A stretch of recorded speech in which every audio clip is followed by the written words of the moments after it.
It was the most virulent, deadly viral outbreak the world had ever seen.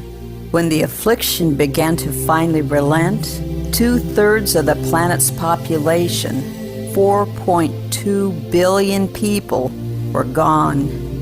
For those left after, the new epidemic was one of moral degradation, survival by any and all means, a pandemic of the inhumane. But small patches of hope sprouted from the fallow ashes of what once was. And for some, our humanity remained the only thing worth fighting for.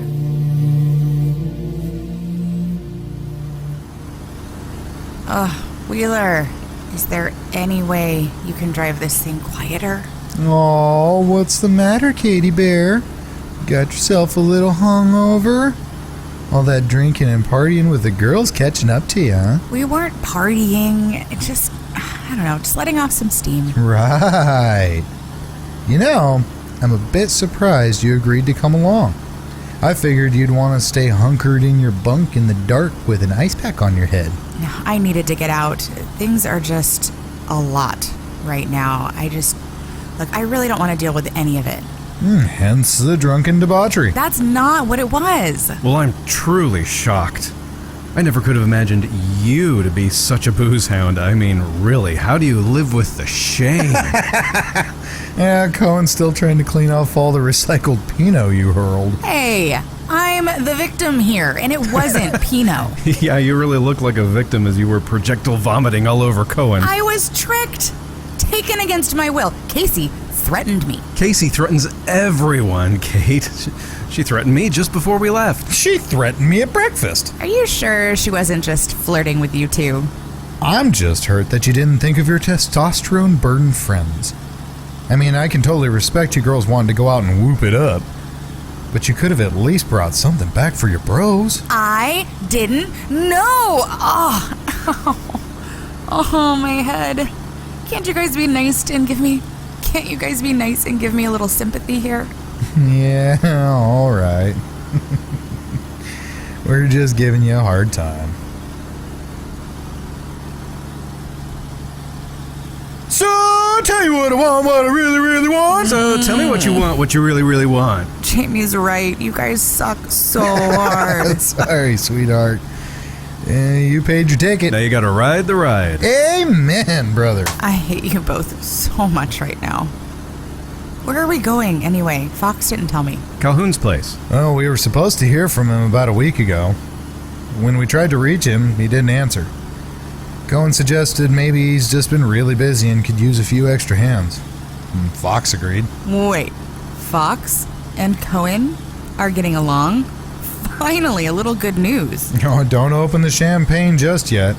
I said Fox agreed. He never said that they were getting along. Fox wants us to see what's happening and lend a hand if they need it. I got no problem with coming down and getting my hands dirty. Calhoun always puts out a good spread. A few hours in the sun working the earth. There are far worse things we could be doing. Agreed. If he gives me some aspirin, I will work for his farm for a week without complaining.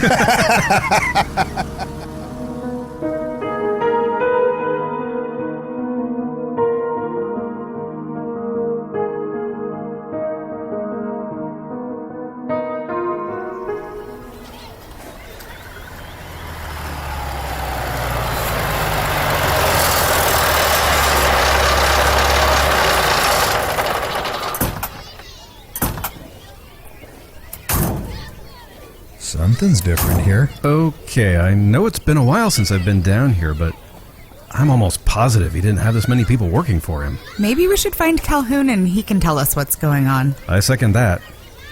The sun has risen, friends. Welcome. Can I help you, weary travelers? We're looking for our friend Calhoun. He owns this place? Well, I think I can help with that. Is he expecting you? We thought we'd surprise him. We haven't heard from him in a bit, and we got a little concerned. Well, it's very good of you to come and check on him. May I know your names, friends? I'm Kate, this is Alan, and this is... Wheeler, buddy, how are you? Hey, Ken, what's up, brother? Oh, man, things have been crazy. Alan, good to see you. Kate, give me a squeeze. Hey, you guys staying for lunch? You gotta try some of the beer these guys brewed.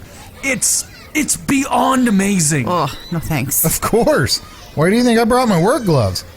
I know the cost for a few cold ones. I got a real nasty patch with your name on it. Lead the way. I'll catch up to you guys later.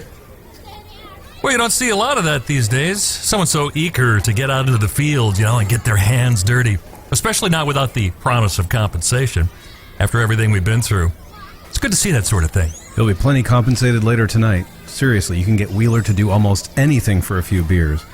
Calhoun always stashes a few extras just for him because when Wheeler gets a shovel or a rake in his hand, he becomes a machine. I'm sorry, we didn't get your name. I'm so sorry. My apologies. They call me Reverend Stencil. It's very nice to meet you all. Nice to meet you too. Do you know where we might find Calhoun? We'd really like to talk to him. Well, I'm sure he's around here someplace. With the harvest nearly upon us, we're very busy, as I'm sure you can tell. If you'd like, I can help look for him. Thank you. If you don't mind me asking, how long have you been here? Not very long. I'd say a little over a month or so. How'd you end up working for Calhoun?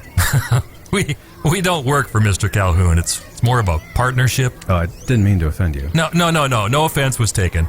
As to what led us here, that's a long and mostly sad tale, and I'd much rather focus on all the good that's happened since we came here. Like what? Would you like to see for yourself? Yes, please. Follow me.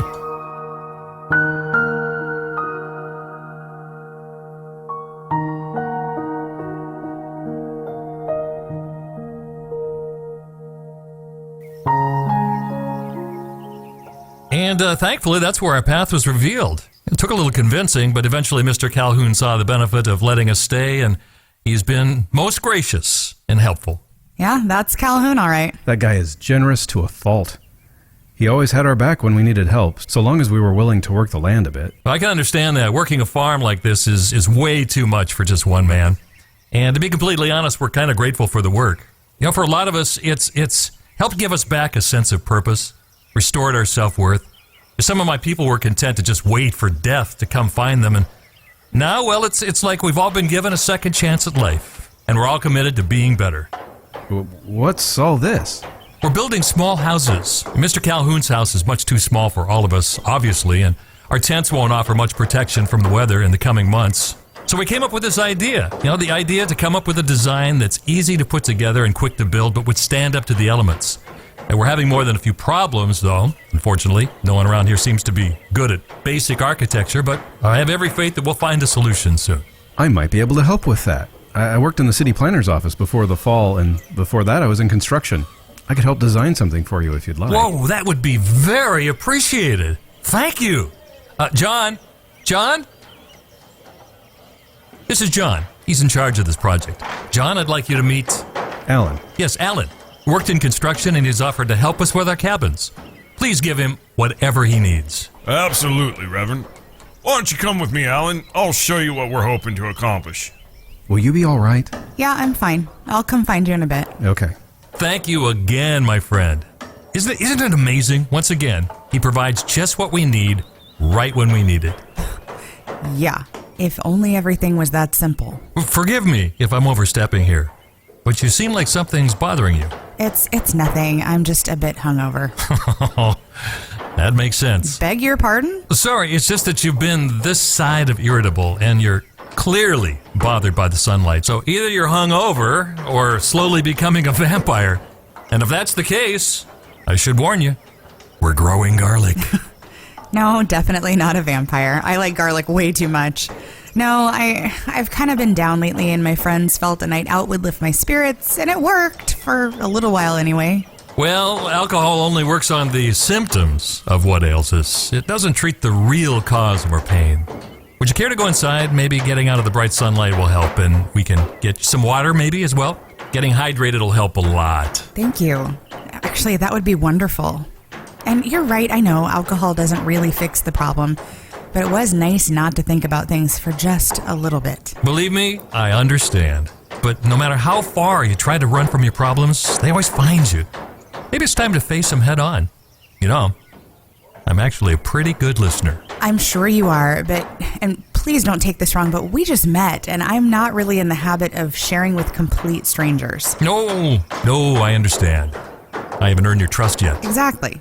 Well, let's see what I can do to try to change that. Come on inside. And we'll start with that hangover of yours.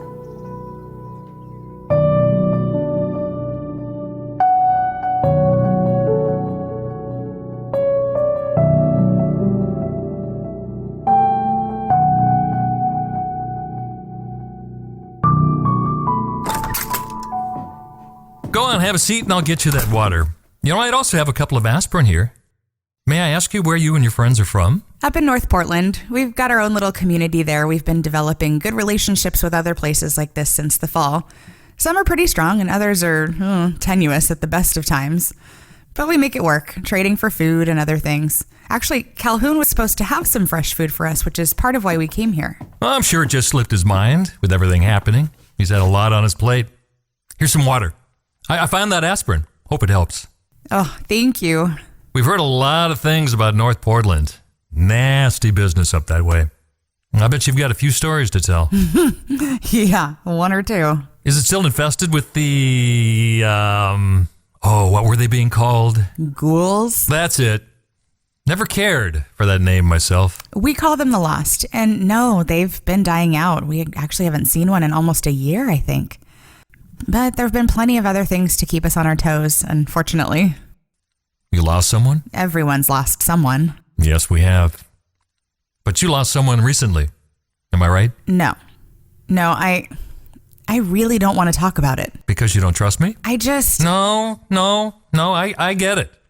Opening up about your problem is hard enough to do with someone you don't trust. And doing it in front of a complete stranger, well, that's something else altogether. I don't blame you. No one ever wants to feel vulnerable or weak. I know I didn't.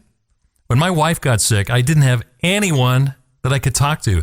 Hadn't realized it until the time that I had spent years isolating myself the same way that we all have. Social media made us think we were connecting, but we weren't. Yeah, I suppose. My son fell ill not long after my wife died. Then my daughter followed.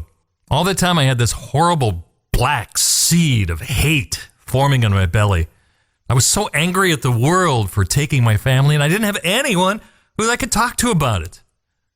The guilt and the sadness were slowly eating me alive. I was ready to die. I wanted to die. But then one day I sort of found my path. Since then, well, I guess I've been trying to do the right thing. You know. I'm glad you were able to find peace, but I am just not. Of course. You're a healer, aren't you? A what? A healer. Someone who'll do everything in their power to look out for others. Even if it means giving up your own basic needs to provide for someone so they don't go without. Whether it's food, clothing, or just emotional or mental support. Yeah, I suppose. I've never really thought about it. Most healers never do. I'm willing to bet that you never ask for help either. It makes you feel worse somehow if you're burdening those you care about with your problems, right? People rely on you, so you constantly have to look like you got your things together, right? Well, yeah, I guess so. Especially right now. Why right now? It's complicated. Isn't it always? Kate, if there's one thing I know, it's that everyone needs help sometimes. Even the strongest of us occasionally need someone to lean on. Living in the times we're in, it's harder and harder to find that help. And unfortunately, people have a terrible tendency to let us down when we need them the most. But there's someone who's always there, watching over us, just waiting for us to ask for help. And he always gives us exactly what we need. I used to believe that. What changed? I have already said I don't want to talk about it. Kate, I only want to help. Well, you can't, okay? Now, can we please just go find Calhoun? I'm sorry, Kate. I never meant to upset you.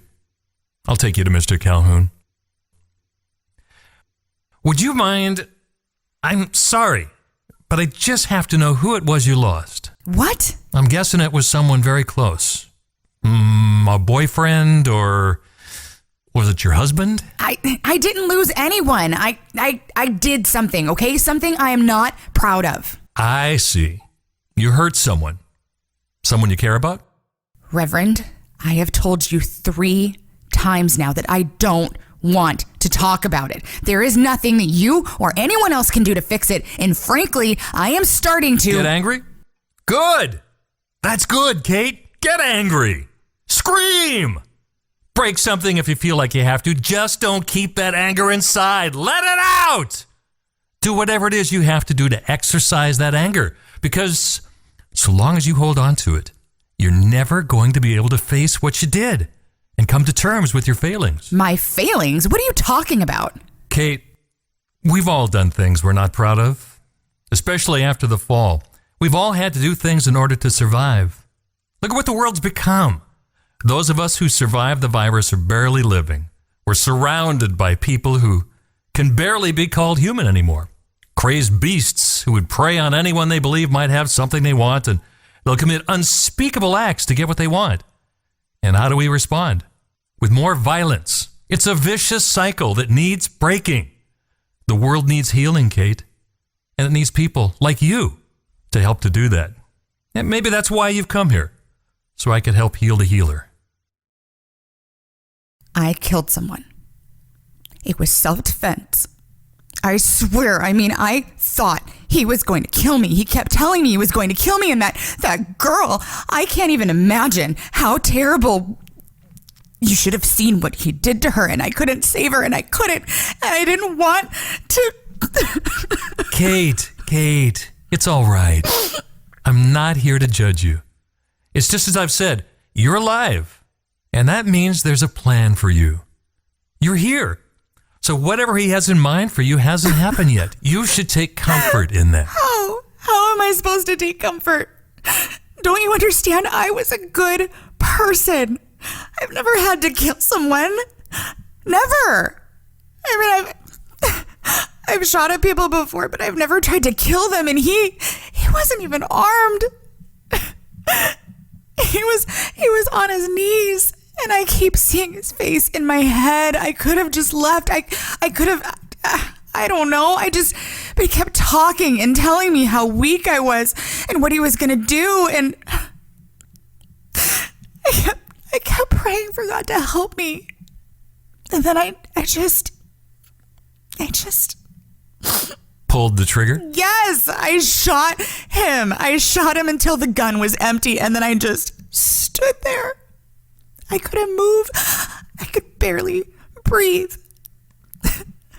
If Matt hadn't found me, I tried talking to my friends about it, hoping they could help make sense of it all, but they all say the same thing, that I did the right thing and the guilt will go away in time. And I just have to be patient and allow myself to feel everything, but I can't.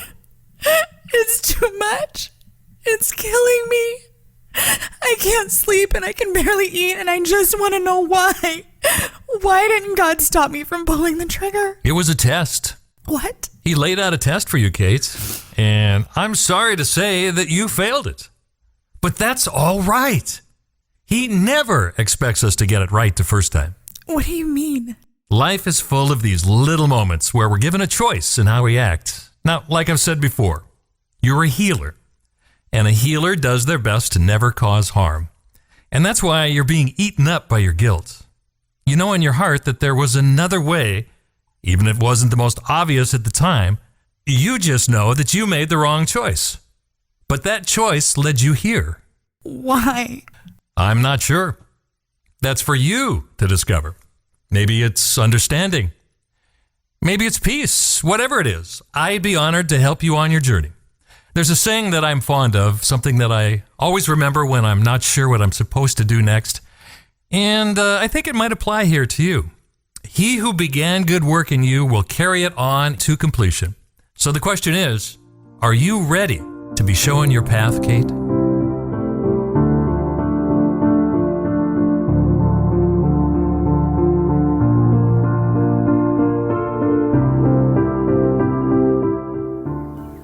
Kate! Hey, there you are. I've been looking all over for you. Hey, are you all right? You look like you've been crying. What happened? Nothing. Everything. I don't know. I am so confused right now. Did you find Calhoun? Did he say... No, I haven't seen Calhoun. I got to talking with Reverend Stencil, and he... What? What did he say? Alan, do you feel like we've improved? I mean, not you and I, but all of us. Have we become any better than we were before? Well, no, not if I'm being honest. But Kate, it's not going to happen overnight. It will if we let it. Okay, I'm starting to feel confused. What exactly did he say to you? Hey there, guys. What's shaking? Oh, Wheeler, you stink. What? You don't like my new cologne? It's called Eau de Migneux. Been working on it all day.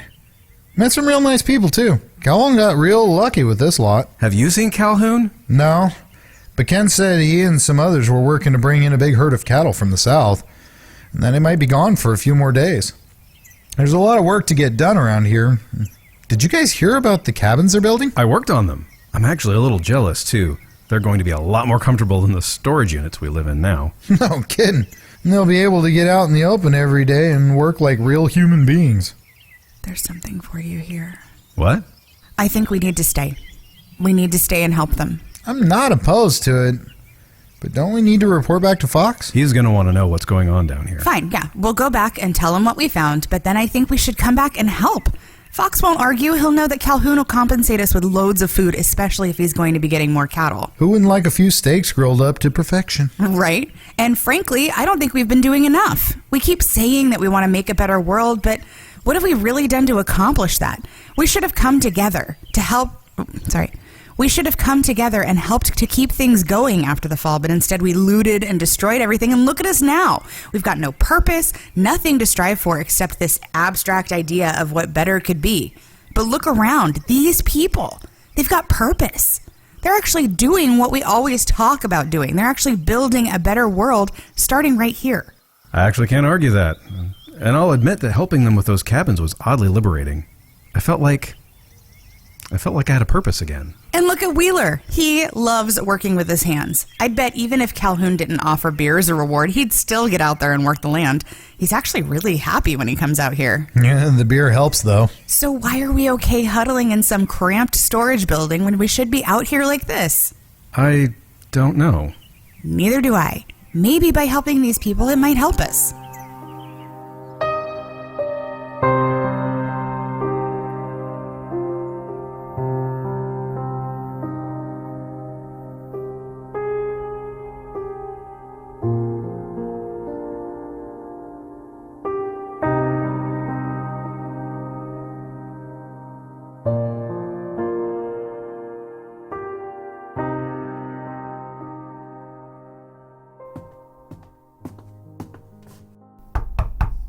Hello, Kate. How are you feeling now? Better, I think. You gave me a lot to think about. It's like I told you earlier. I only want to help. You also said that I might find answers here. That's right. If it's all right with you, I'd like to see if you're right. I felt like I've lost something of myself, and I don't want to let anybody down because I'm not as strong as they need me to be. I want to be better, and I want to be part of building a better world, and I can't do that if... You continue to make the wrong choice? Yeah. Kate, we all stumble from time to time. We all make mistakes. But it's what we learn from those mistakes that make us better. And I really want to learn whatever it is I'm supposed to from this. I just wanted to thank you before we left. I thought you said you were going to stay. Well, we need to go back and let our people know what's going on and see if we can't get you some more help and supplies. We've got a fair bit of materials just lying around that we think you might be able to put to good use, and maybe some extra hands to lighten the load. That's incredibly generous of you, Kate. Thank you. When do you expect to be back? Tonight? Tomorrow at the latest. I think it's time I turned and faced this thing. That's very brave of you. And again, I'd be more than happy to help with anything you feel you need on your journey. Thank you, Reverend. The sun has risen. Yeah, I think it has. Homestead, Episode 4, A Plan for You. Written, directed, and produced by James Robinson. Story by James Robinson, Travis Box, and Danny Hedham. Music by Me You. Starring Summer Shore as Kate, Danny Hedham as Wheeler, Justin Mansfield as Alan, and Dave Scott as Reverend Stinsel. Homestead is a Not Another Podcast production.